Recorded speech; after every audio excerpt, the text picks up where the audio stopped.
Selamat datang di X Undercover. Channel ini merupakan perbincangan antara Dr. Jaya dan Pak Franky yang bertujuan untuk edukasi serta menceritakan pengalaman Dr. Jaya sebagai ahli forensik dan patologi. Sekedar informasi terkait jadwal tayang X Undercover yang akan tayang setiap hari Senin, Rabu, dan Jumat. Maka dari itu, untuk mendukung channel ini agar selalu memberikan tayangan yang informatif dan edukatif, kalian bisa dukung kami dengan cara like, comment, subscribe, dan share. Dan selamat menonton! Kan ke atas, sesak napas. Sesak napas turun ke bawah, perutnya kenceng. Nah, ada bayi mengalami kelainan bawaan, bukan genetik ya. Kalau genetik dibawa oleh DNA, tapi bawaan.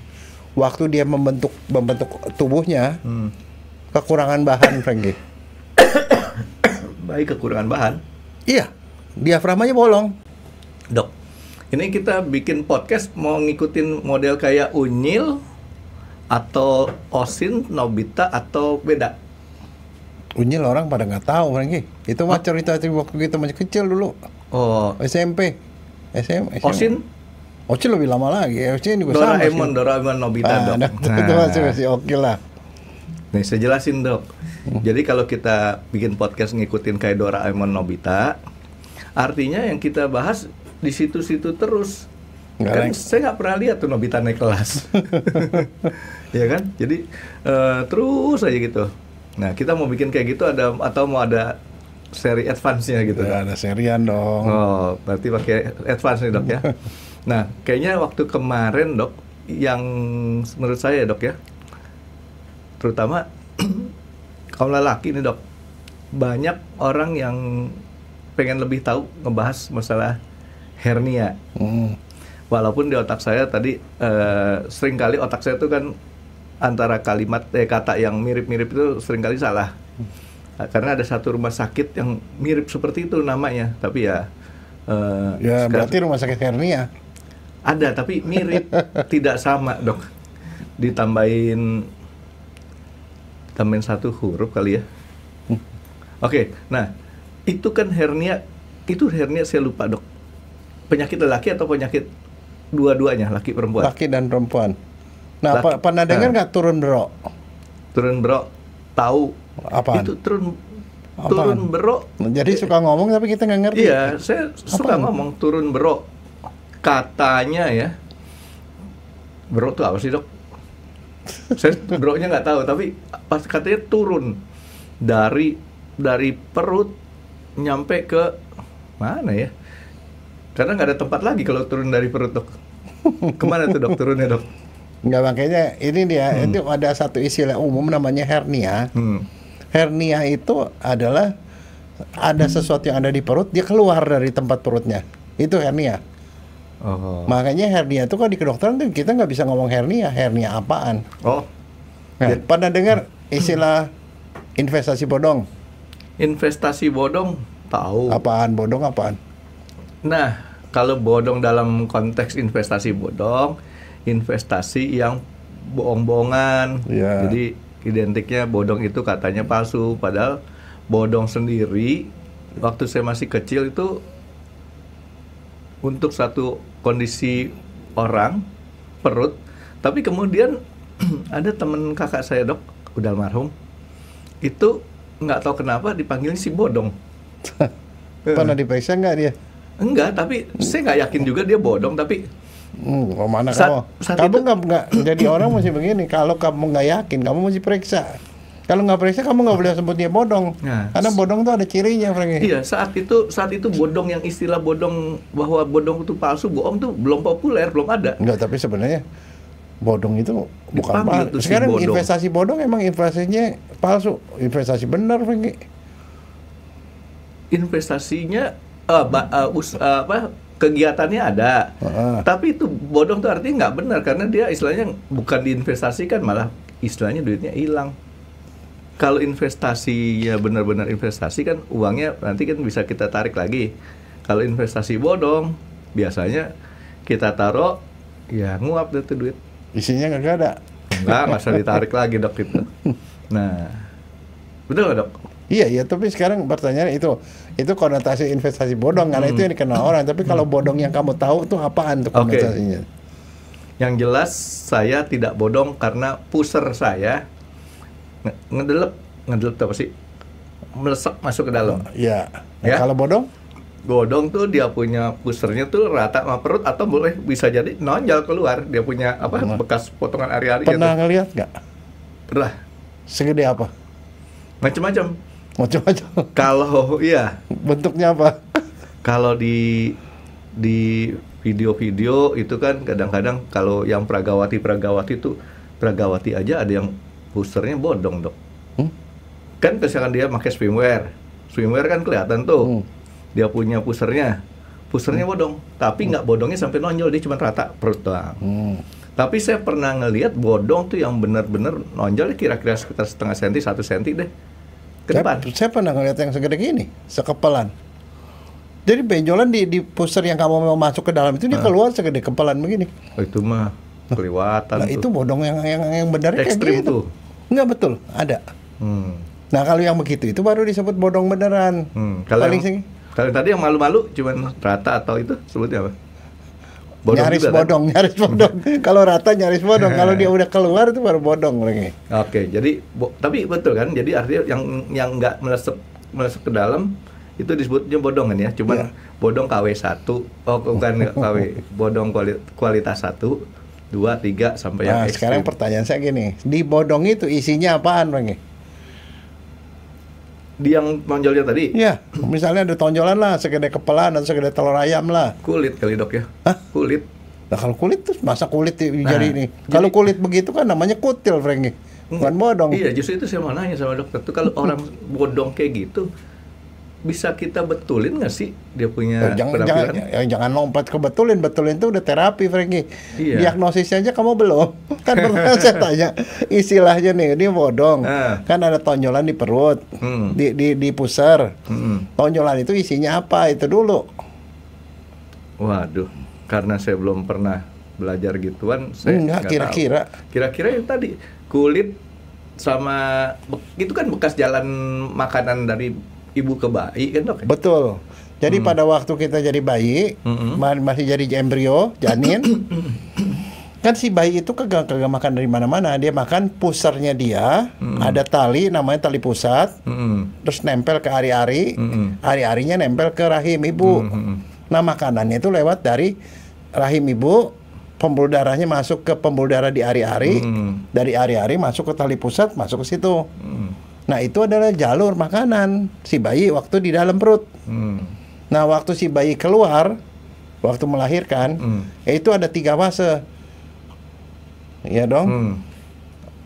Fase waktu dia baru keluar barang-barang yang lain belum bayinya keluar. Yang kedua waktu bayinya keluar, dan satu lagi waktu ari-arinya keluar. Jadi lahiran tuh 3 tahap. Tahap 1, tahap 2, tahap 3. Kan orang sebelum melahirkan kan biasa tumpah, buar, ketuban pecah, keluar air segala macam, mulai bayi keluar. Nah, waktu bayi keluar itu namanya partus atau melahirkan kala 2. Kala itu waktu kan. Kala 1, kala 2, setelah bayi keluar, ari-arinya masih tali pusatnya masih ngambang tuh. Laweran deh. Ari-ari di atas masih di dalam perut. Kemudian begitu hari-hari keluar tuh partus kala 3. Nah, udah selesai 3-3-nya baru selesai melahirkan. Nah, waktu dia keluar, diapain nama dokter itu bayi? Yang mana? Bayi yang baru dilahirkan, bayi tali pusat, terus hari-hari diapain itu sama dokter? Diputus jalurnya, karena kalau enggak kamu sampai kapan-kapan kamu bawa hari-hari itu kemana-mana. Betul dong? Iya. Diputus, digunting gitu. Iya, nah sama dokter diikat kira-kira 5 cm dari dari pusat ini, 5 cm diikat, diklem, diikat, digunting tengahnya.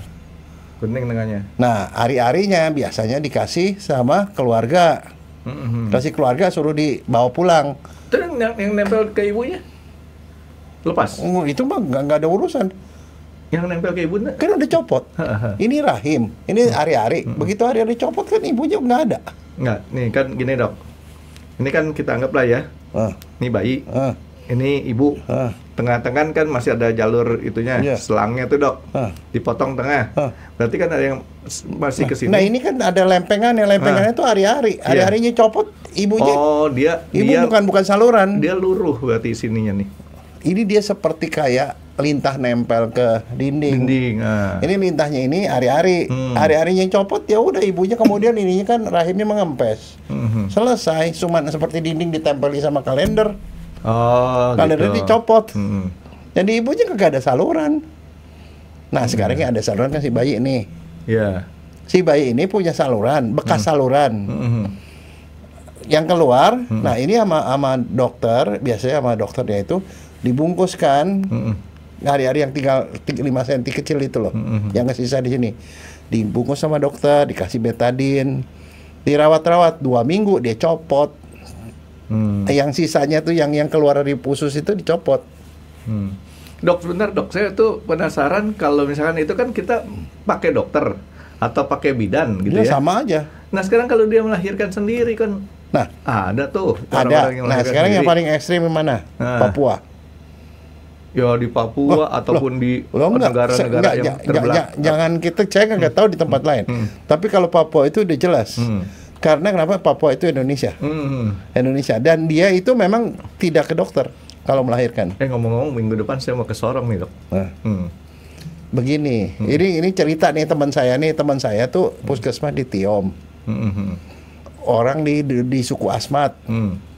Kalau dia hamil, dia berobat ke puskesmas. Berobat sampai pada saatnya mau melahirkan. Kalau kita kan di sini udah melahirkan nunggu dokter kan, tergantung dokter. Dia tuh enggak. Dia pergi ke hutan, ya dia atau keluarganya atau suaminya siapin 1 batang pohon yang masih hidup. Di bawahnya ditaruh daun-daunan kering. Itu tempat dia melahirkan nanti. Dan di dalam adatnya mereka yang namanya melahirkan itu tidak baik, sial. Ada membawa sial. Siapa yang ketumpangan orang melahirkan tuh sial. Gitu banget. Nah, makanya dia kagak mau sial itu jatuh ke dokter kan. Jadi pada saat dia udah mulai mules mau melahirkan, dia pergi ke dokter. Dok, minta doa restu, saya mau melahirkan. Ya ampun. Ya dokternya harus kasih restu dong. Dicuekin si dokternya. Iya, supaya dokternya kan nggak kena sakit hati itu dokternya tuh. Dok, minta doain supaya saya selamat. Kata dokternya, iya Bu, selamat ya. Itu dia pergi ke hutan. Nah di sana itu dia bikin sembilu. Tahu sembilu nggak? Tahu. Apaan? 9 ganti jadi U. Dari bambu kan dok? Dia itu bambu diraut. Jadi dia bambu diraut dibikin seperti kayak pisau silet. Orang juga disunat juga dulu begitu dok, pakai sembilu. Nah orang sekarang nggak tahu itu istilah bahasa Indonesia ya. Diraut, jadi ini sembilu ini steril, Frankie. Karena dibikin baru sebelum dia melahirkan. Waktu melahirkan, dia pegang itu bahan pohon, ibunya setengah jongkok, dia ngeden. Keluar bayinya. Biasa sih normal bayi keluar kepala keluar, terus kemudian badannya keluar. Begitu kepala keluar, kalau di dokter kan tadi yang saya bilang begitu dia bayinya keluar, kemudian dikeluarin hari-harinya, setelah hari-harinya baru dipotong, diikat terus dipotong. Kenapa mesti diikat dulu, Frankie? Ya biar nggak bocor. Berdarah, itu kan saluran darah. Diikat-ikat, digunting tengahnya. Setelah diikat, jadi nggak bakal berdarah, jadi dari janin nggak bakal tumpah, dari hari-hari nggak tumpah darahnya, baru diikat, digunting. Jadi dokter modern pakai gunting. Kalau di Papua tidak pakai gunting, pakai sembilu. Bedah, dok, ya? Gunting bedah kan? Gunting bedah yang adalah gunting yang sudah disteril. Kan nggak dipakai sekali dibuang. Ya kan, steril. Kalau di Papua tuh sembilu baru. Begitu bayi keluar, yang potong siapa? Ibunya sendiri. Oh, dia bertindak jadi dokternya sendiri ya? Enggak, makanya ini saya mau ceritain. Jadi begitu bayi keluar, hari-hari keluar, hari-harinya kan dipegang. Darah dari hari-hari kan masih banyak nih, kan dari ibu. Dibiarin, dan tuh hari-hari itu ada 2 pembuluh darah, Frankie, melingkar gitu. Kelihatan dari luar warnanya biru. Sama dia diliatin, darahnya sampai yang di sini semuanya habis masuk ke bayi semua. Oh gitu. Jadi dibiarin, dia dipegang sampai darahnya habis ke bayi semua. Setelah ininya udah jadi putih semua, dipotong tanpa diikat. Kalau yang si dokter di sini nggak perlu nunggu habis tuh ya? Enggak, dia klaim, ikat, Makanya diklaim tuh ya? nah, klaim, ikat di kanan di kiri, kirinya, digunting tengahnya. Oh. Nah, akibatnya di bekas guntingan, kalau guntingan dokter ada darahnya. Guntingan di Papua tidak ada darahnya. Karena ada masuk ke si bayi itu tadi. Akibatnya apa? Ada akibatnya. Itu teman saya yang cerita sama saya. Apa akibatnya buat si ibu, buat si bayi? Lebih banyak darah masuk. Lebih banyak darah masuk, maka kejadian angka anemia pada bayi kecil sekali di sana. Oh. Yang kedua, efeknya. Ini pengalaman dia nih, dia kan selama bertahun-tahun di situ. Efek yang kedua, waktu dokter gunting hari-harinya ini kan ada darah. Tahu nggak bahwa darah itu ada tempat pembiakan kuman yang baik? Iya. Makanya kalau dokter dikasih betadine, dikasih desinfektan segala macam, dibungkus, dan dokter pasti melarang nggak boleh dikasih bumbu-bumbu nih. Bumbu dapur apapun yang dibawa sama ibu-ibu itu nggak boleh.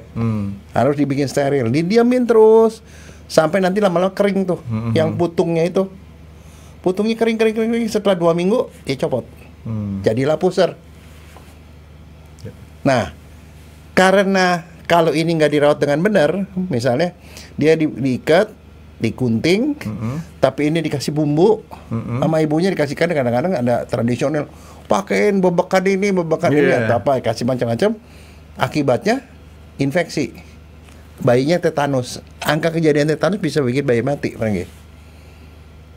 Niatnya baik, tapi kejadiannya nggak beres ya. Nah, di Papua sana, kejadian angka bayi yang kena tetanus neonatorum, tetanus pada bayi itu rendah banget, hampir nggak ada.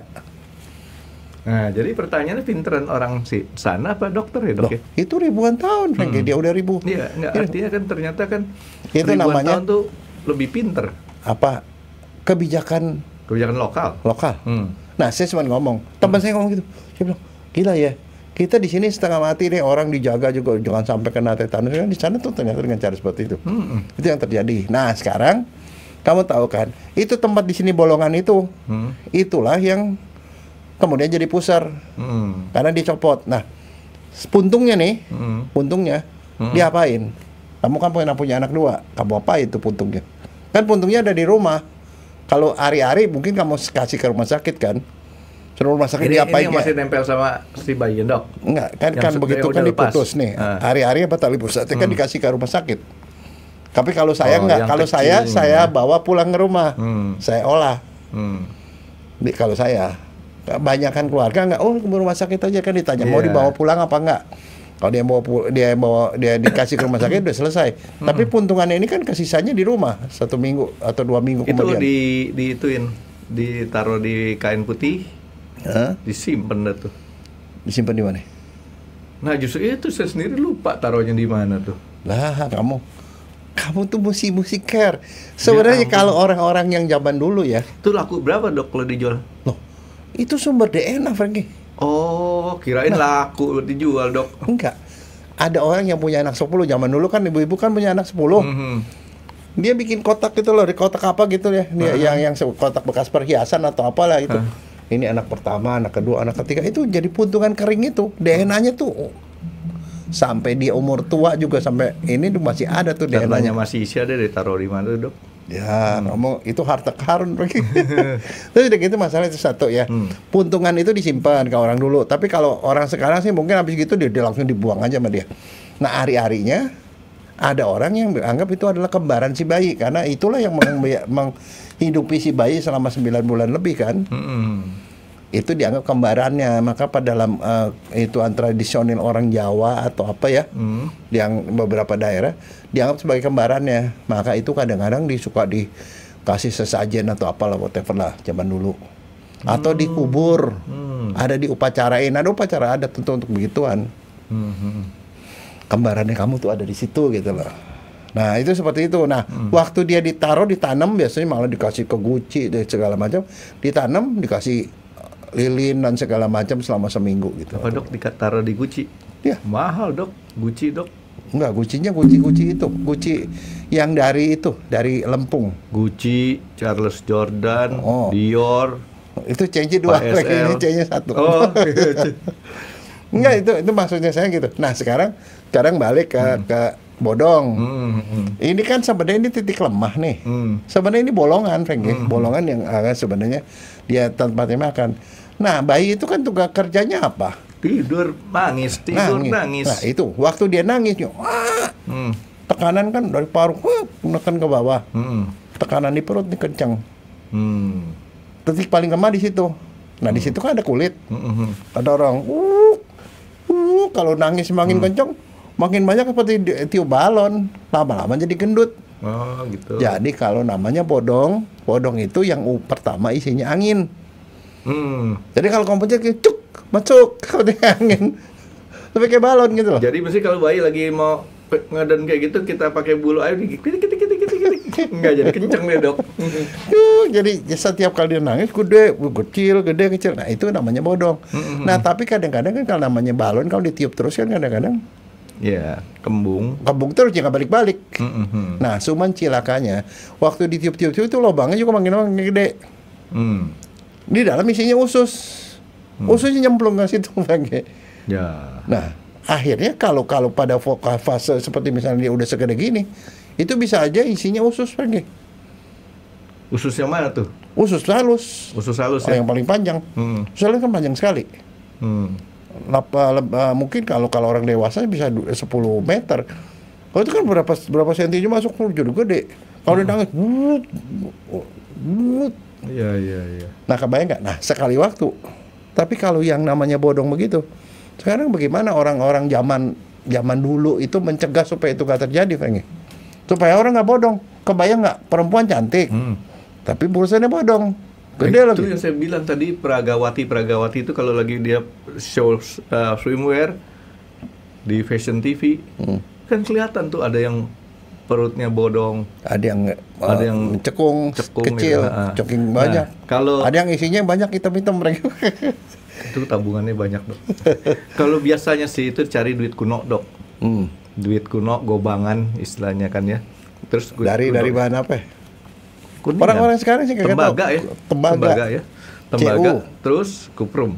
Segede gini kok gede. Terus dibungkus sama kain putih.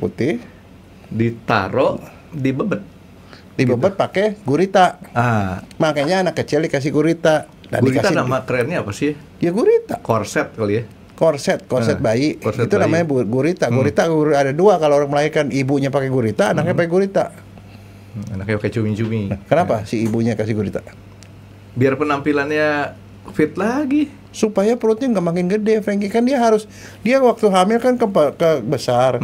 Dengan dikasih gurita dia akan dikembalikan ke bentuk semula.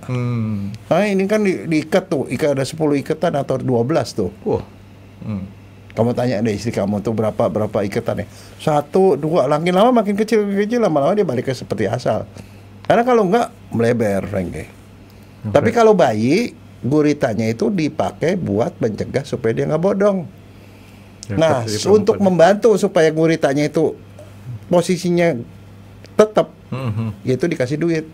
Saya nggak tahu itu masih ada apa nggak sampai sekarang, nggak tahu saya. Kayaknya sih udah nggak ada karena duit gobangan udah nggak ada, Franky. Ya pakai duit 1000 perakan, Dok. Boleh kali. Yang paling gede itu loh, apa sih? 1000 ya? Nggak, 1000 perakan kan zaman dulu ada yang warna emas. Nggak, jangan zaman dulu, sekarang udah 2025. Sekarang mah nggak ada duit. Ada lah duit yang 100 itu 1000 gede lah. Iya, artinya nggak ada, udah jarang, Dok. Koin udah nggak dipakai. Duit kuno. Kamu pergi ke pasar baru masih ada tuh yang jualan tuh duit kuno. Iya, kalau nggak usah repot-repot ke time zone aja, Dok. Apaan? Tempat buat main kan koinnya kita ambil. Plastik ya. Pakai plastik bisa kan berarti kan? Boleh dong. Enggak, itu kan kenapa dia pakai yang besi gitu karena itu berat, Franky. Jadi dia tuh punya daya tahan yang keras. Jadi ditaruh di situ, kenapa nggak langsung diikat aja pakai gurita?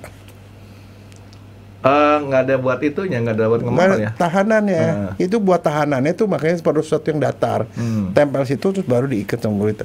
Tapi sekarang pertanyaannya begini, Franky. Coba kamu tolong tanya deh ke teman kamu. Itu yang sekarang tuh masih pakai begitu nggak sih?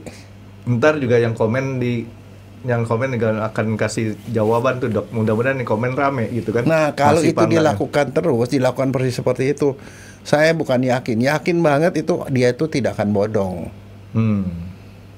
Tindakan bodong. Tapi kalau itu nggak dilakukan, misalnya karena tidak ada adat pakai gurita, tidak ada gurita, anakku gitu dia nangis, apalagi kalau nangisnya kencang banget dan lama, nggak diurusin tuh anakku nangis mulu gitu, tuh bisa menjadi bodong beneran. Dan kalau ke bawah, kalau sampai gede kayak kamu tuh misalnya dia jadi artis, apa yang hambatannya orang bodong? Ya susah kalau pakai swimwear kayak gitu-gituan, kelihatan jelek dok. Nggak boleh pakai yang baju yang kelihatan pusarnya, Frankie. Nanti orang bingung itu ada apaan gitu loh. Ya itu mandi nggak bersih. Nggak, tapi bukan cuma itu aja. Jadi namanya juga bisa berubah, Frankie. Kalau namanya bodong. Dewi bodong. Ya kan? Ya itu teman kakak saya tuh namanya ya kebetulan ada teman waktu di Tebet. Nggak tahu kenapa dipanggilnya lama-lama jadi ngetopnya si bodong. Kita nggak panggil dia si Anto tapi si bodong. Ya karena dia khas sendiri itu kejadian itu. Nah sekarang pertanyaannya, kalau dia udah kadung bodong, ada orang udah kadung bodong, bisa bayi nggak sih itu bayi yang udah bodong begitu itu? Kalau saya punya pemikiran sih bisa, tapi dioperasi. Nggak bisa. Ternyata nggak. Ya, bodong itu bisa hilang. Nasib dah dia, dok. nggak bisa dibetulin ya? Nggak bisa, dia hilang sendiri sebenarnya, Frankie. Dalam waktu berapa bulan dia bisa hilang sendiri. Makanya jadi ini hernia nih. Namanya dalam kedokteran hernia umbilikalis. Jadi hernia tali pusat, hernia pusar. Itu nggak diapa-apain juga, dia sembuh sendiri. Karena kalau udah kadung bodong begitu dia pakein gurita, apalagi kalau dipakein duit kayak gitu lama-lama dia bisa hilang. Nah, kalau orang udah dewasa dok, bisa hilang juga. Ya kalau udah dewasa, ya udah kadung, Frankie. Nasib, tapi yang jadi masalah adalah kalau sampai ususnya keluar ke situ. Walaupun itu kejadiannya jarang. Kalau dia usus sampai keluar situ, kadang-kadang ususnya kejepit, Frankie. Iya. Nah, itu kan bahayanya. Tapi kalau di sini sih enggak. Biasanya sih yang kalau bodong di sini sama orang dibiarin aja, isinya angin kok. Kalau bukan usus nggak ada masalah. Kalau usus kan berarti gede tuh dok. Dan biasanya kalau anak bayi baru gitu terus dia bodong, ada kadang-kadang bodongnya nggak gede gitu, cuma baru jendol aja gitu. Dipakai gitu lama-lama dia hilang sendiri. Dalam waktu 5 bulan, 6 bulan dia hilang sendiri. Jadi nggak ada masalah. Itu hernia umbilikalis. Jadi kalau hernia itu salah satunya itu yang paling awam. Oh, tapi kalau ini teori saya nih dok ya. Dia bisa masuk lagi ke dalam asal dikasih koin seumurnya dia. Jadi kalau sekarang dia umurnya 27 dok, 27 tahun dia mesti gitu pakai gituan dok. Jangan-jangan masih dikasih piring. Enggak, tapi ya yang itu bisa karena kenapa itu sih sebenarnya itu sisa daripada waktu zaman dulu gitu. Tapi sebenarnya apa yang membuat itu bisa jadi gede? Makin lama makin gede gitu. Makin lama makin gede apa makin lama makin nonjol nih dok maksudnya? Dua-duanya. Kalau makin lama makin gede kan memang kan kulit atau apa kan membesar tuh dok. Kan pusar bayi kan segede gini. Nanti lama-lama pusar kita kan segede gini. Itu kan membesar. Tapi kalau dia makin nonjol, kemungkinan ya desekan dari perutnya ke depan makin kenceng. Banyak nangis lagi. Oh, jadi makanya nangis. bayi itu kalau dia nangis itu pasti ada sesuatu. Dia lapar, dia mau berak, kencing. Kalau disuruh nangis terus lama-lama tuh karena makin gede. Satu, yang kedua dia susah berak, Frankie. Kalau susah berak kalau bayi ngeden kan. Makanya balik ke pembahasan kita soal toilet training itu, supaya orang nggak sembelit. Setiap hari harus buang air. Harus cukup minum. Kalau cukup minum dia buang airnya lancar, ini nggak akan membesar. Gampang kan? Jadi itu karena pengen melakukan sesuatu, dia punya efek ke situnya sampai ke si bodong tadi itu dok ya. Iya, makin gede. Tapi memang bayi kadang-kadang dibilang adalah makhluk hidup manusia zaman yang paling selfish dok ya. Kenapa? Nggak peduli orang tuanya ngantuk apa enggak, dia mau ngapa-ngapain dia tinggal nangis dok. Loh, dia soalnya kenapa salah orang tuanya? Salahnya di mana? Dia nggak kasih jam? Nggak. Orang tuanya nggak kasih dia jam, bagaimana dia tahu waktu? Kan belum belajar dia dok, belum belajar ngomong. Kalau ngomong kan dia bisa. Nah, kalau dikasih jam dia tahu mau lagi tidur ya. Ntar kasih jam di perutnya dia. Nah, terus dok. Nah, itu satu hernia itu lumayan banyak masyarakat tuh tahu. Yang kedua, ada hernia yang lumayan gawat, Tenggi. namanya hernia diafragma. Hernia diafragma. Diafragma. Berarti agak ke atas. Jadi begini, kan kita punya dada nih. Di dada isinya apa? Ya kalau kamu tahu lah sedikit. Paru sama jantung. Oke, di perut? Usus, lambung, hati, ginjal, pankreas, segala macam kan? Iya. Nah di situ tuh ada lantainya, Frankie. Pembatas lantai 1, lantai 2. Nah lantainya ini namanya diafragma. Diafragma itulah yang kalau kita napas, paru naik turun yang di sini. Kalau paru-paru nyesek, kita ngeden gitu, misalnya ngeden kan sebenarnya dari atas paru-paru dekan ke bawah. Jadi diafragma itu sebenarnya pembatasan antara rongga dada sama rongga perut. Itu dua rongga yang kepisah. Tapi ini tuh daging nih, naik turun. Makanya kalau orang livernya bengkak, makan ke atas, sesak napas. Sesak napas turun ke bawah, perutnya kenceng. Nah, ada bayi mengalami kelainan bawaan, bukan genetik ya. Kalau genetik dibawa oleh DNA, tapi bawaan. Waktu dia membentuk tubuhnya, kekurangan bahan, Frankie. Bayi kekurangan bahan? Iya, diafragmanya bolong. Diafragma nggak terbentuk sempurna gitu, Dok? Bolong. Iya. Oh. Dia bolong. Kadang kalau bayi nangis, wah nangis. Kalau nangis kan masuk di perut, tuk. Iya. Ususnya kedorong di sini kalau dia ngeden atau apa gitu, Pak. Berarti Ususnya naik ke atas ke paru. Tiba-tiba bayinya sesak biru mukanya.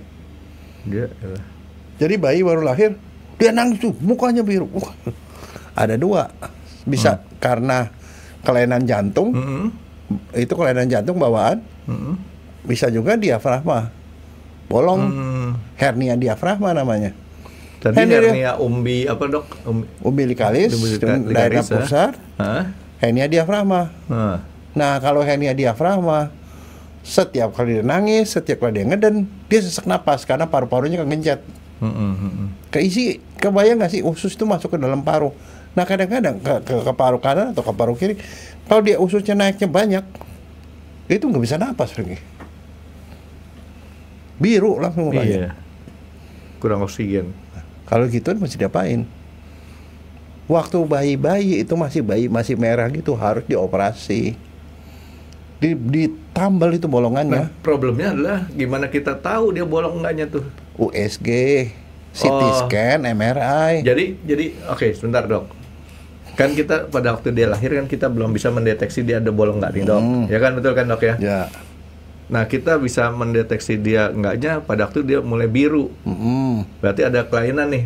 Baru bawa ke dokter, biar dokter nanti yang analisa dah. Termasuk di ronsen. Kalau di ronsen kan di daerah rongga dada kan isinya paru. Oh ini kok paru-parunya jadi kegencet. Oh ternyata lihat ada usus masuk ke dalam. Kelihatan kan.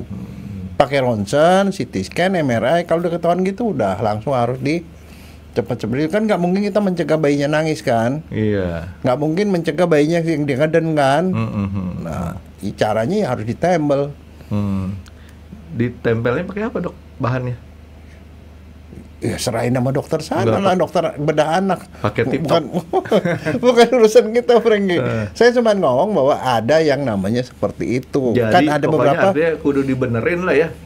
Nah kalau kayak begituan itu kan kita nggak tahu. Saya cuma bilang bahwa kalau kayak gituan tuh jangan didiemin. Jadi kalau si bodong tuh kita diemin, tapi kalau yang ini jangan didiemin justru, Dok. Nggak boleh, kan bisa meninggal bayinya, nggak bisa napas.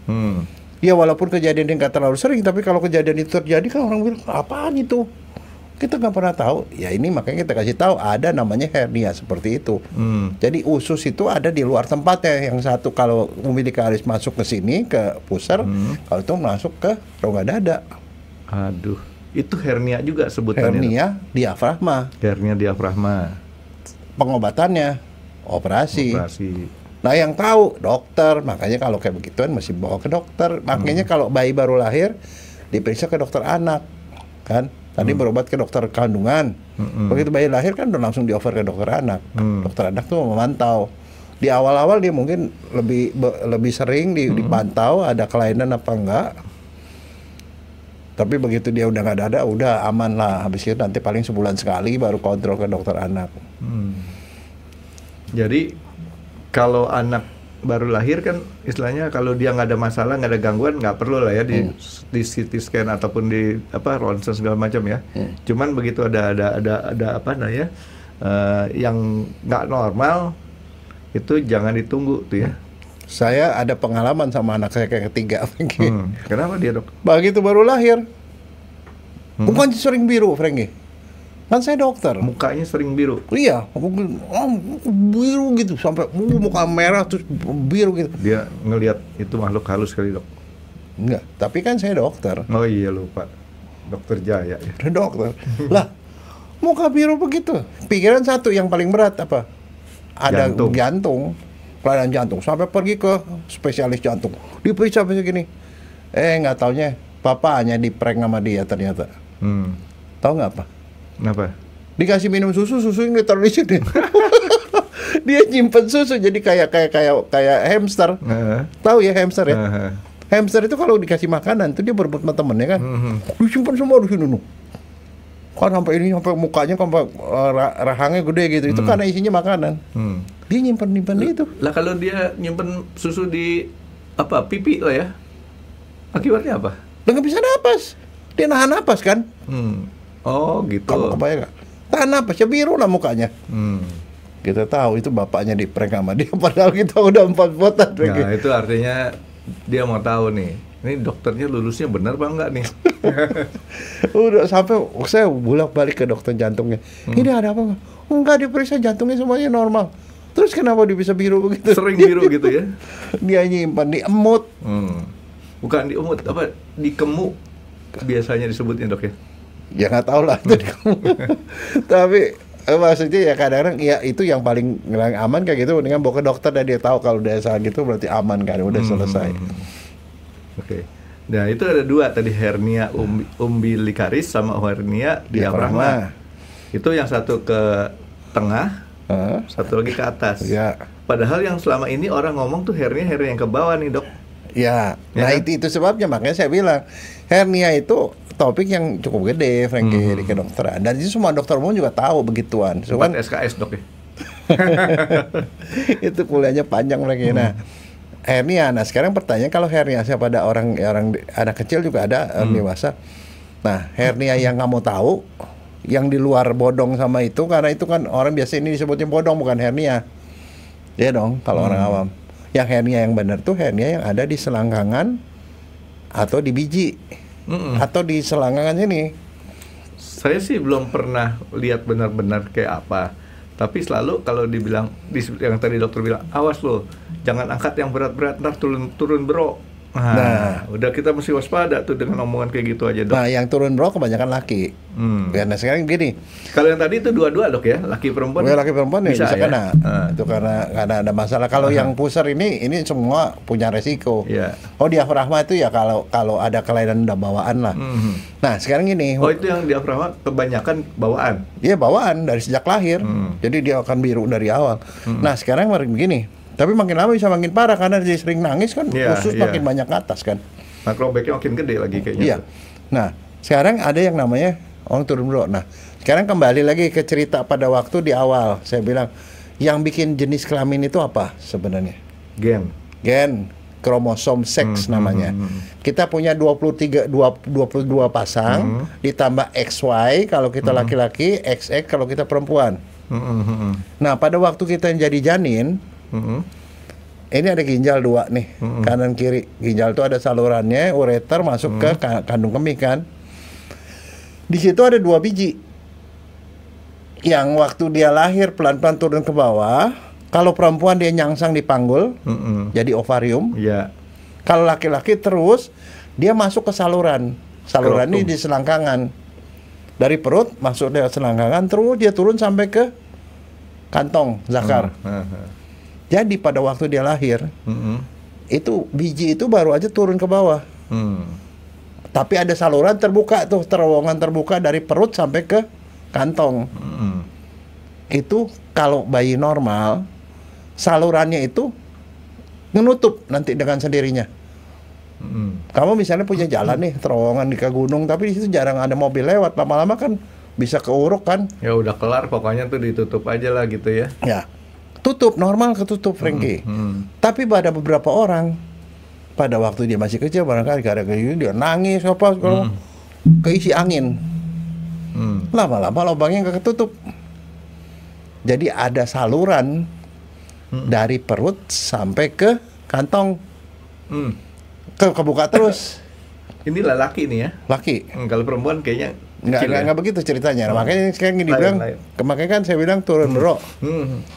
Dia dan angin masuk. Jadi saluran tuh terbuka terus.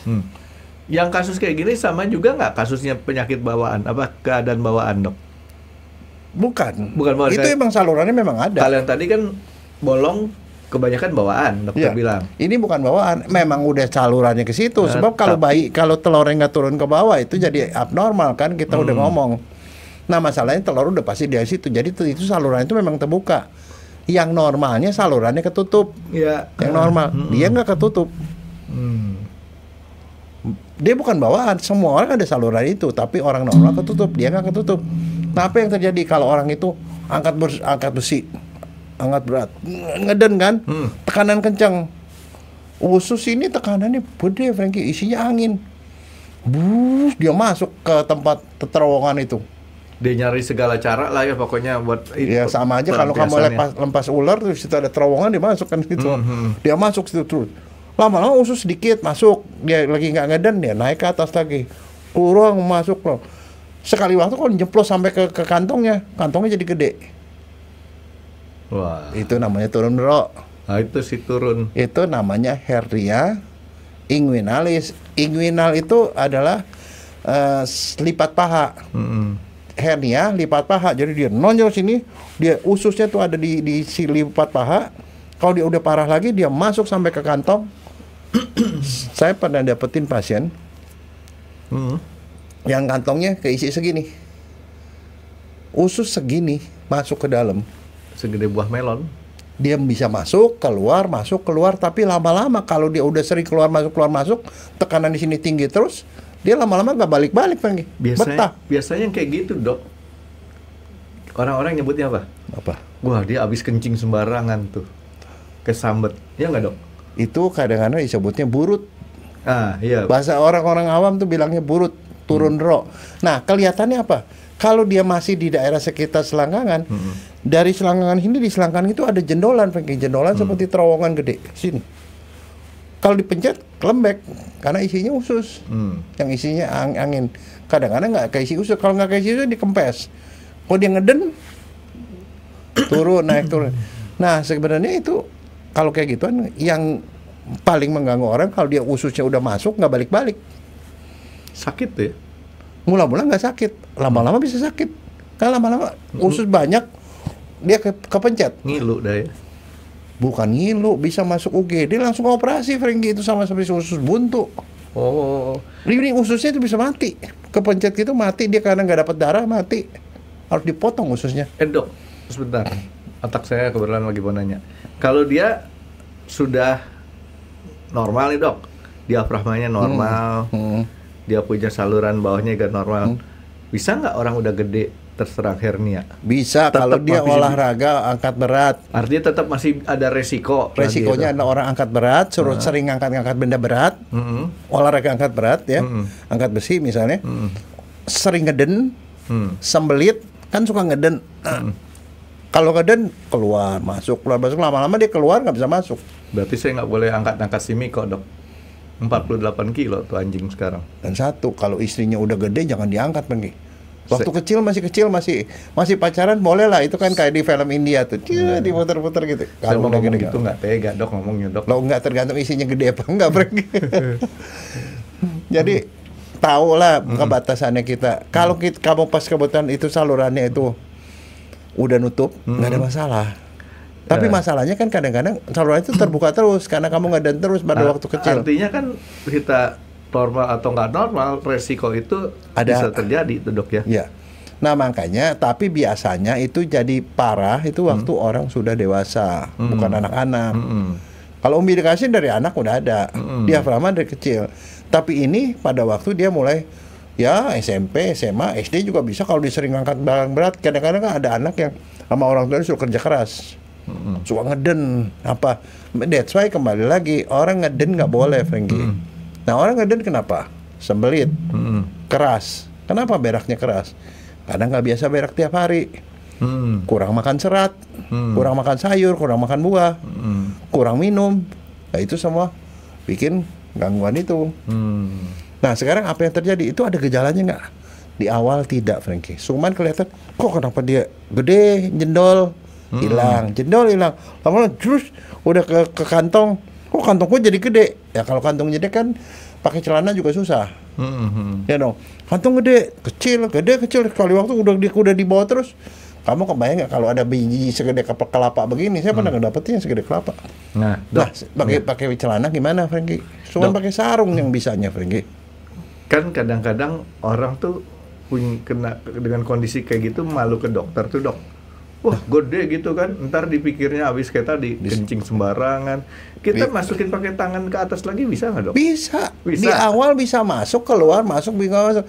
Tapi one day kalau dia udah kebanyakan yang masuk, dia kagak bisa keluar lagi, udah betah di dalam, di bawah apa ini. Oh, jadi artinya kalau kita ini udah sempet masuk nih ke kantong, kita pakai tangan, kita rojok-rojok gitu ya. Masuk lagi, kenapa? Masuk lagi. Tapi kan kamu bisa mencegah nggak kamu kagak ngeden? Isolasi, Dok. Maka ada beberapa orang yang kayak bulak balik itu, dia pakai celana yang ketat. Ada celana tuh yang buat orang hernia. Celananya ketat gitu, ketekan. Jadi arti kalau dia ngeden gitu, ada yang ngejagain. Cuman jadi tingkat kesuburan laki-lakinya berkurang tuh, Dok ya. Kan nggak boleh pakai celana ketat-ketat. Ya celananya ketat, tapi bagian bijinya dibolongin. Biar tetap bisa. Ya tapi maksudnya saya kalau kayak begitu udah mendingan ke dokter deh. Karena gini, one day orang yang bulak balik itu ada satu resiko. One day dia udah masuk ke dalam nggak bisa balik, dan bukan itu kepencet ususnya, kemudian ususnya mati, busuk. Dah kebayang nggak? Ini usus masuk ke burutnya, ke hernianya, di sini hidup, sini mati. Ini nyambungnya kemana? Orang yang tiba-tiba dia sakit perut, mual, muntah segala macam, masuk rumah sakit, langsung masuk kamar operasi langsung. Dia punya resiko jadi dipotong kepencet, ususnya dipotong, disambungin. Jadi apakah mau nunggu seperti itu? Atau ke dokter duluan? Pada waktu dia masih bolak balik ke dokter, dioperasi Pak dokter. Operasinya gimana? Logikanya aja. Logika pada waktu yang kayak tadi. Iya, dia masih bolak-balik masih, atau masih inguinal masih ada di sini, atau dia udah masuk situ tapi masih bisa bolak-balik. Kalau dia udah masuk, dibalikin lagi ke tempat semula dulu. Tapi dicek sama dokternya, mati nggak nih ususnya. Kalau ususnya udah mati, dibalikin ke dalam, dia ambrol di dalam. Lebih parah lagi. Ya, makanya kan dokter akan periksa ini masih vital nggak, masih hidup nggak nih ususnya yang tadi kepencet tadi. Kalau masih hidup dibiarin. Nah, salurannya dijahit sama dokter, dijahit ke tulang ini. Lubangnya ditutup. Ini kan kayak lubang nih, diikat dari sana ke tulang sebelah sini, diikat jadi ketutup. Saya pikir pakai tensoplas aja, Dok, ditutup. Nah, dari luar dipotong sama dokternya, itu jadi saluran hernianya itu dijahit. Yang kepikiran sama saya itu dokter bilang nggak jahit ke tulang kan keras, Dok. Iya, tapi tulang itu kan di atasnya kan ada selaput-selaputnya. Diikat, jadi diikat ya ini kan daging nih. Daging kan yang lunak-lunak diikat ke sini, diikat ya, nggak ada saluran, dia nggak bisa masuk. Jadi lubangnya ditutup sama dokter, yang mestinya ketutup sendiri ditutup sama dokter. Operasinya sama dokter bedah biasa bisa. Tapi kalau di rumah sakit besar, kayak di kota besar tuh bedah digestif namanya, bedah perut. Khusus bedah perut. Ya dioperasi, di anestesi, ususnya kalau ada situ dibalikin, kalau nggak ada usus yang masuk, cuma ada saluran doang, dijahit aja itu lubangnya. Jadi biusnya cuma bagian situnya aja? Nggak, tetap biusnya umum lah. Tapi kalau sekarang mungkin bisa juga dari lumbal sini, disuntik belakang, jadi cuma pusar ke bawah doang yang lumpuh. Nah itu namanya turun berok atau burut. Ya, jadi kalau orang tiba-tiba kantongnya besar, terus kemudian kayak tadi, habis kencing di mana?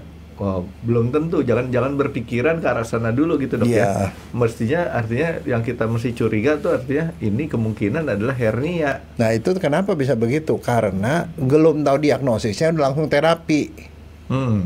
Diduga karena kesambet.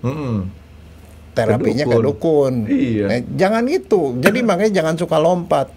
Kalau udah nggak tahu gitu soal badan, ya ahlinya badan itu ke dokter. Pergi ke dokter. Dokter semua dokter umum pun tahu. Wah ini mah hernia inguinalis. Diiniin deh. Dikirim ke dokter bedah. Mendingan mencegah, ditutup jalurnya sebelum dia sampai gawat darurat. Dok, dokter kan sering nonton juga mungkin olahraga dok ya. Ada olahraga angkat berat. Ya. Dia kan tuh dia pakai itu tuh dok. Korset. Iya korset, dan itu bukan hanya korset yang biasa. Itu sampai kenceng itu kulit kan tuh dok. Itu dia salah satu mencegah supaya nggak terjadi, Fengi. Karena dia tadinya nggak punya burut gitu, nggak punya hernia, bisa jadi hernia gara-gara olahraga itu. Makanya itu untuk menjaga supaya jadi ditolong lah dengan cara ditekan gitu sehingga lubangnya itu nggak kebuka. Oh, itu fungsinya ya. Iya, tapi jangan dipakai terus. Kan seperti kamu bilang, kalau dipakai terus bijinya nempel ke badan, anget, mateng lah. Nanti dia nggak subur gitu loh. Iya. Makanya kecuali kalau ada yang begituan, tapi pasti di bagian kantongnya itu dibolongin supaya dia bisa mulur. Dan masalahnya kan celana itu hanya dipakai kalau dia mau olahraga kan, nggak setiap hari. Makanya kembali lagi jangan sampai sembelit. Jadi caranya gimana supaya nggak terjadi? Makannya benar. Makan yang benar, banyak serat, banyak buah. Nah itu kan cuman terjadi sama laki-laki itu dok ya. Nah, satunya perempuan. Makanya that's why saya bilang hernia itu beda. Ada paling sedikit itu hernia laki-laki. Nah kalau hernia perempuan di daerah ini selangkangan, di bagian tengah, di situ kalau perempuan tuh kan dia ini nggak turun bijinya ada di dalam kan, ovarium. Tadi bagian tengah ada daerah yang lemah. Kan di perut itu ototnya ke sana, ke kiri, gini. Nah, di situ ada percabangan tuh, ada yang lemah di tengah, pas di tengah selangkangan. Jadi kalau perempuan ngeden, nongolnya di tengah. Di tengah situ. Di tengah. Jadi nggak turun ke bawah, di tengah. Makanya kalau benjolan di tengah dari lipat paha. Namanya hernia femoralis perempuan. Jadi lihat kalau hernianya nongol di situ doang, nongol di tengah-tengah tuh pecendol gitu, perempuan. Inguinalis masuk ke kantong laki-laki.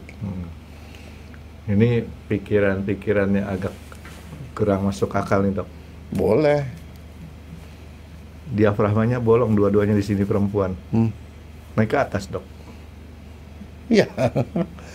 Enggak, biasanya sih salah satu sisi aja lah. Jangan suka dramatis. Oke. Nah, tapi itu juga sama, perempuan tuh ya kenapa bisa begitu? Ya itu titik lemah. Kan di badan kita pasti ada titik lemah yang di mana dia enggak itu.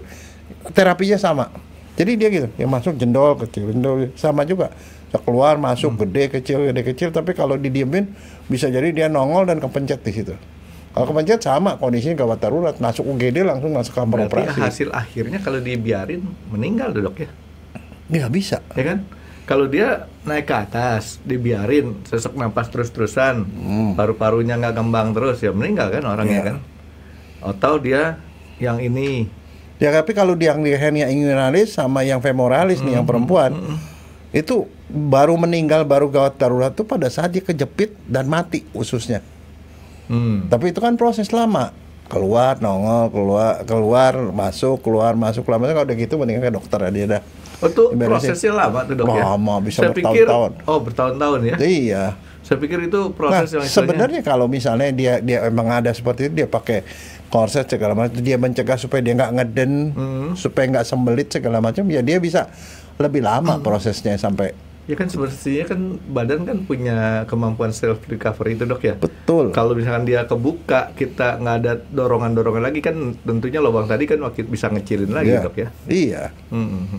Cuman kadang-kadang kan kalau misalnya daripada ya mendingan dijahit aja sama dokter sebelum itu jadi masalah. Artinya nih bahaya buat mereka yang mempunyai kegiatan nih dok ya, angkat berat ya, angkat berat yang suka ngeden banyak. Dan itulah, mohon maaf ya, ini kuli-kuli panggul dok, ya. Banyak yang memang sering turun bro tuh. Ya. Dan itu mereka nggak sadar bahwa itu artinya. Ya itu kan sebenarnya termasuk penyakit akibat kerja, Iya. Ya tapi itu kan ya terjadi komplikasi seperti itu. Itu di cover sama BPJS nggak ya? Cover itu. Ya gara-gara gua hernia kenapa ya? Gara-gara angkat-angkat berat gitu. Tapi kalau nggak angkat berat ya gajinya kecil. Kan makin gede, makin jago angkatnya kan makin bagus dia sebagai pegawai. Jadi kan mereka kan kuli-kuli panggul ya. Itu kan dibayarnya berdasarkan berapa banyak dia bisa pindahin barang gitu kan. Dan kalau misalnya bisa panggul 10 kilo, 20 kilo, 30 kilo, yang panggul lebih banyak kan lebih bagus. Dokter, kalau mereka itu orang-orang yang sudah terbiasa dengan manggul dok, stres saya ngeliatnya dok. Kita bawa satu karung 50 kilo beras, nggak sanggup saya dok. Mereka ditumpuk 2. Ya, nah itu sebenarnya gini ya, itu ada sebenarnya bisa pencegahan. Caranya orang-orang itu di training dulu sama dokter spesialis rehab medik, diajarin bagaimana caranya supaya nggak ngeden, nggak efek cara sampingnya ngangkatnya, cara ngangkat yang benar. Itu satu efeknya itu hernia. Yang kedua HNP. Kalau mengangkatnya salah, dan itu kan artinya bisa dicegah. Diajari sama dokter rehab medik, kalau lo mau ngangkat barang mestinya begini posisinya, supaya nggak ngeden ke bawah, nggak hernia, dan nggak ngantem ke pinggang. Ada caranya, Franky. Nah masalahnya kalau itu nggak diceritain, maksudnya nggak ada begituan, ya terjadilah kecelakaan kerja. Kalau mau saya sih tetap itu ditanggung sama BPJS, itu termasuk akibat kerja kan. Iya sih. Jadi kadang-kadang kan orang tuh nggak ngerti dok, turun bro. Dia nggak mikir sampai efek terakhir yang mematikannya gimana gitu kan. Karena yang tadi saya tangkap, kalau ini dibiarin turun naik dan akibatnya kan si usus kan mati. Usus mati kan lebih parah lagi. Iya. Dan itu nggak bisa nunggu lagi. Kalau begitu bilang, wah ini ususnya udah mati, udah nggak bisa balik, udah langsung masuk, digotong, didorong ke kamar operasi, langsung operasi. Dan itu nggak ada ampun. Bisa recovery-nya bisa bulanan tuh dok ya. Ya kan nyambungin usus kan nggak sebentar kan pasti kan. Iya. Nah sekarang pertanyaannya, ditanggung BPJS nggak lagi? Nah nanti mudah-mudahan pertanyaan dokter sama saya ini ditanggung BPJS-nya mungkin dari yang berwenang lagi dok. BPJS yang mana kan, jadi akhirnya kan ada dua kan. Hernia sendiri kan masalah penyakit. Penyakit kan harusnya kan BPJS kesehatan, tapi yang tadi dokter bilang penyakit akibat kerja gitu kan ya. Tapi dulu ya saya nggak tahu ya sekarang aturannya ya. Dulu operasi ini tanggung BPJS, tapi di luar operasi yang lain kagak. Tapi nanti tolong dikonfirmasi. Saya nggak tahu, aturan kan berubah. Ya, kita coba yang lebih mengerti aja dok yang jawab dok. Ya nggak, tapi kan itu parah Franky, karena kalau operasinya ditanggung, operasi sekian, obatnya sekian, dirawatnya sekian, begini sudah gitu harus fisioterapi apa, waduh itu jadi panjang ceritanya Franky. Ya nanti mudah-mudahan ada yang lebih mengerti, bantu kita jawabin dok. Ya. Aduh si hernia ini dok. Enggak, makanya kan saya bilang, kamu bilang hernia udah pernah dibahas belum? Ini baru hernia yang dalamnya, ada dalamnya tuh. Kita pernah ngebahas hernia, tapi kan yang kemarin tuh sepintasan. Itu kulit bukunya dok. Ya. Ya kan sekarang nih baru masuk bab 1 nih dok. Nanti ada mungkin besok-besoknya ada kasus-kasus lain hernia, itu bab lainnya dok. Gitu. Ya artinya kita lebih baik hidupnya pola hidup sehat, dan ini sekali lagi buat masyarakat yang harus mempunyai kegiatan seperti itu, harus diwaspadai. Lebih baik istilahnya pakai korset ya dok ya kalau kerja ya dok ya. Iya. Korset itu ya. Terus anak kecil, biasain supaya jangan sembelit, itu dibikin toilet training. Kita pernah bahas soal toilet training di episode berapa tuh? Ada. Karena kalau dia udah lancar begitu, dia nggak ada sembelit itu mengurangi resiko jauh. Dan satu, kalau dia udah begitu ya ada beberapa makanan yang merangsang usus tuh jangan dimakan, karena itu akan membuat gerakan usus lebih banyak, dan dia bisa lebih sering bolak-balik. Makanan pedas, asam, kopi itu bisa bikin dia ususnya geraknya lebih. Dan itu bisa memperparah, jadi bolak-balik lebih cepat. kurangin makanan yang begituan, perbanyak serat. Kalau hernia inguinalis itu perempuan juga sama deh. Enggak, inguinalis laki-laki. Yang mirip itu yang ke tengah yang tadi. Femoralis. Itu resikonya gak mati juga tuh dok ya? Sama. Cuman dia tapi secara kosmetik itu dia nggak resikonya lebih kecil. Karena kalau yang secara kosmetik laki-laki itu kalau turun ke kantong itu pakai celana pun kamu nggak bisa pakai celana. Tapi malah menurut saya yang perempuan femoralis lebih bahaya dok, karena nggak kelihatan sakitnya. Toto dia ngerasa sakit ya. Kalau yang fisiknya kelihatan kan udah bisa kita duga nih, oh ini gini nih. Kalau yang itu kan, gue sakit apa ya, rasanya di dalam lu sakit. Ya, tapi kan dia bisa kerasa nih. Kalau dia nggak, kok ada benjol sini, benjol naik di tengah situ, di tengah lipat paha itu di tengahnya jendol tuh gitu. Jadi dia sendiri tahu. Tapi kalau yang laki-laki udah pasti, kalau yang itu, wah kenapa gue jadi gede? Ya kalau laki-laki itu biasanya dia sendiri tahu. Karena kenapa? Itu salurannya udah muncul, salurannya bengkak tuh di lipat paha, bengkak ke bawah, terus kemudian kantongnya besar. Kalau kantongnya besar udah masuk ke bawah, dia pakai celana juga susah. Jadi pasti dia udah komplain dari awal, lebih awal. Karena pada waktu itu dia udah komplain, karena kenapa? Pakai celana susah. Orang itu harus pakai sarungan, Frankie. Kalau perempuan dia pakai rok, dia udah aman ya. Iya. Jadi ya gitulah. Tapi artinya kalau ada kayak gituan jangan pikir macam-macam, ya pergi ke dokter lah. Ya, paling aman. Jadi artinya kalau yang tadi yang hernia umbilikalis itu kita diamin juga mestinya sih beres ya. Yeah. Tapi yang dua ini, si diafragma sama si satu lagi siapa?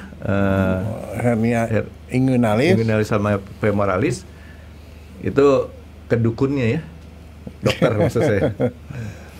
Oke dok, ada yang lainnya dok untuk ini ya? Ya udah cukup. Ya, thank you dok ya. Terima kasih sudah menonton X Undercover. Jangan lupa like, comment, dan subscribe. Dan ditunggu ya video-video kami selanjutnya. Nah buat kalian, jika ada pertanyaan untuk Dokter Jaya, boleh banget komen di bawah. See you guys.